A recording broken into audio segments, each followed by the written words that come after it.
英顿驾校的1025车新来了3个学员，吊儿郎当、油腔滑调的叫绿豆，自称是木具厂厂长。实际上，他就是一个游手好闲的无业游民，白天靠给沙发厂塞砖加重勉强为生，晚上还偶尔会去偷井盖。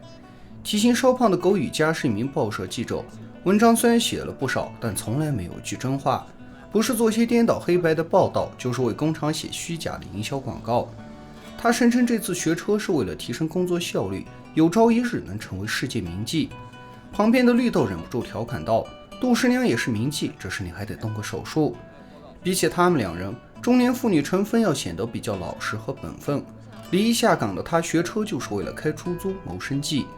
在3人忙着自我介绍时，1025车又临时增加了一名叫老差的学员。他是名副其实的大款，每天都有司机专门负责接送，而且还能随意挑车换教练。因为别人的学费都是2400，但老差却交了14000。要不是校长反对，他完全可以享受1对1单练的 VIP 待遇。在驾校培训的第一天，侯教练让学员们投票选班长，并给自己倒杯茶，说完便扬长而去，也不说具体的练习项目。大家对此是一头雾水，不知这荒郊野外的哪里去搞茶水。这时狗记者会心一笑，让每人凑50块，买了半斤茶叶1盒红塔山，一起送到了休息室。我不抽烟，我也不知道你喜欢什么牌子的，我就买了红塔山，这个剩下钱你就自己买吧。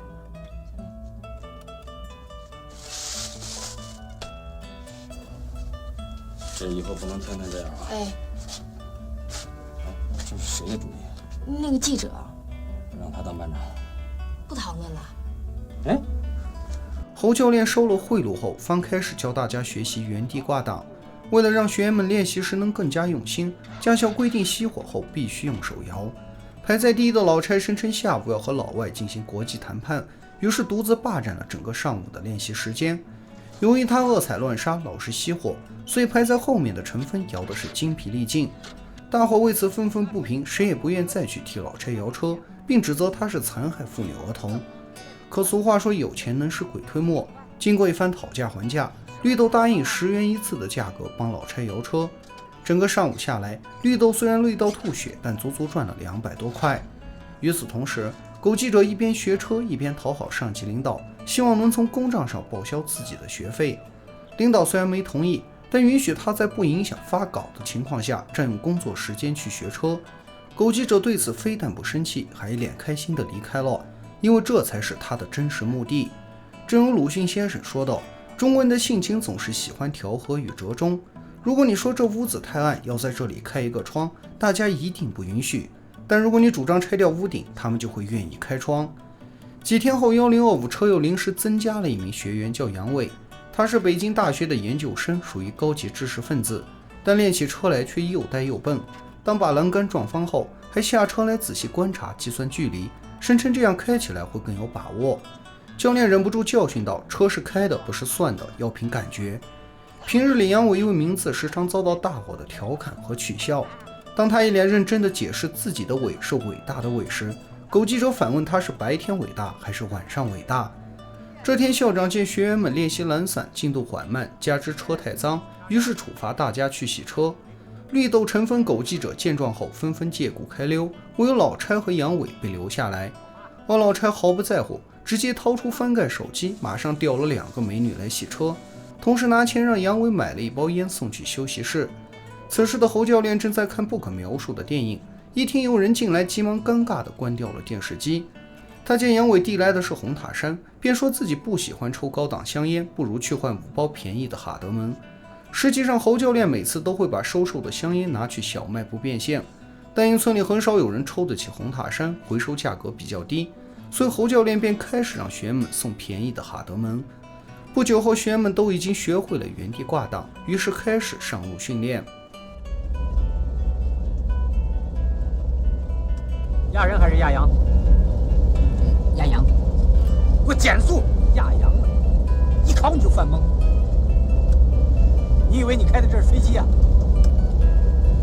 走。到了中午时分，学员们前往侯教练指定的餐厅吃饭。由于是老差请客，所以大伙进点些山珍野味，准备狠狠地宰他一顿。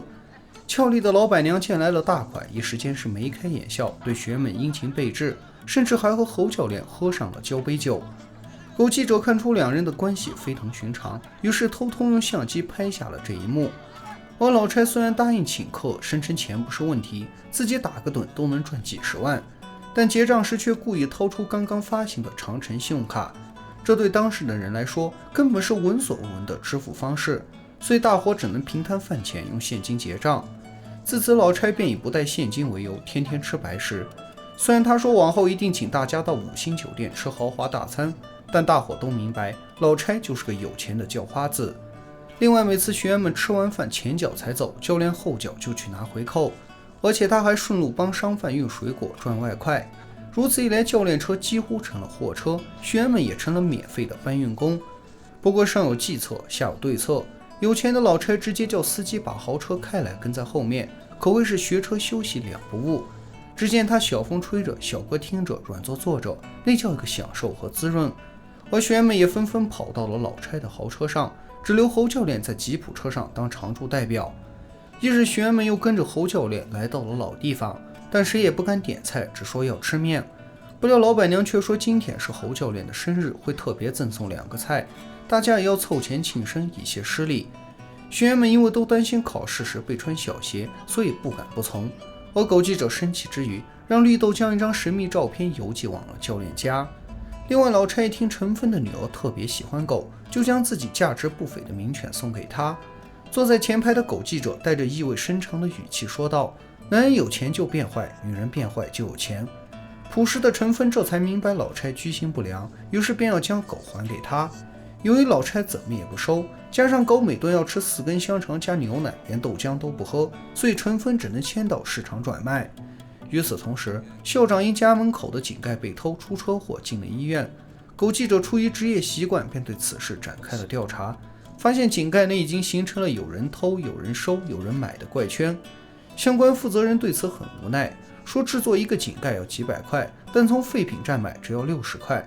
如果不收购的话，小偷就会把井盖打碎，以废品价格卖给私人炼铁厂，这样井盖还是会丢，同时也增加了采购成本。但目前为了解决这个问题，已经在研制新的水泥井盖。这天在路上训练时，陈飞因操作失误，差点把车倒在了山沟里，幸亏绿豆反应快，立马抄起一块石头丢过去，掩住轮子。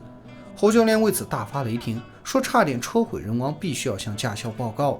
这时狗记者灵机一动，提议将这起人为事故转变为绿豆舍己救人的英雄壮举。反正事情都是一个，只不过是换种说法而已。为了方便报道，狗记者要让绿豆抱着石头回到车轮下，摆拍了好几张相片。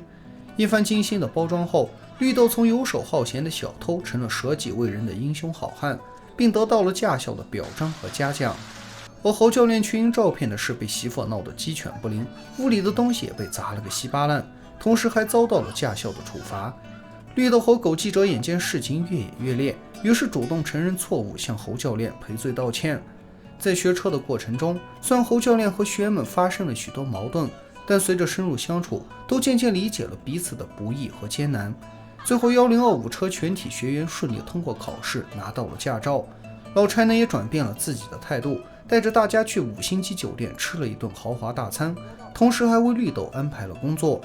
而学员们在驾校学到的不只是车技和红灯停绿灯行的交规，还有不可言说的人情世故。